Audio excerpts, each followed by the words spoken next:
Happy Halloween. For the Sunday Sips, I actually don't have a recipe right now, and this instead will be a sort of science experiment. So, of course, I'm going to be drinking for Halloween, and I don't want to feel like trash, so I have this product called Zaca. It is a hydration and liver aid recovery chewable tablet. So I'm going to go enjoy my Halloween night as a little black cat, and then I'm going to have 4 of these chewables, and I will check in with you all in the morning, see how I feel. I'm home and thoroughly drunk, so it's time to apply these or administer these and see if they work.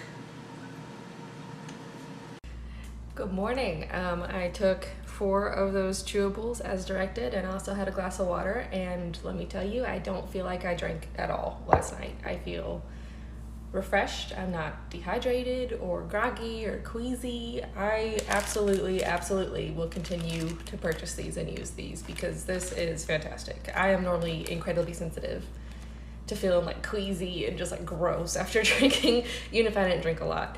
So I consumed a good bit last night, it being celebration and all. I definitely am going to continue to use these, and especially if you're going to a party and then needing to go to work the next day, like this is the product. This is it. So y'all stay safe this Halloween and celebrate responsibly.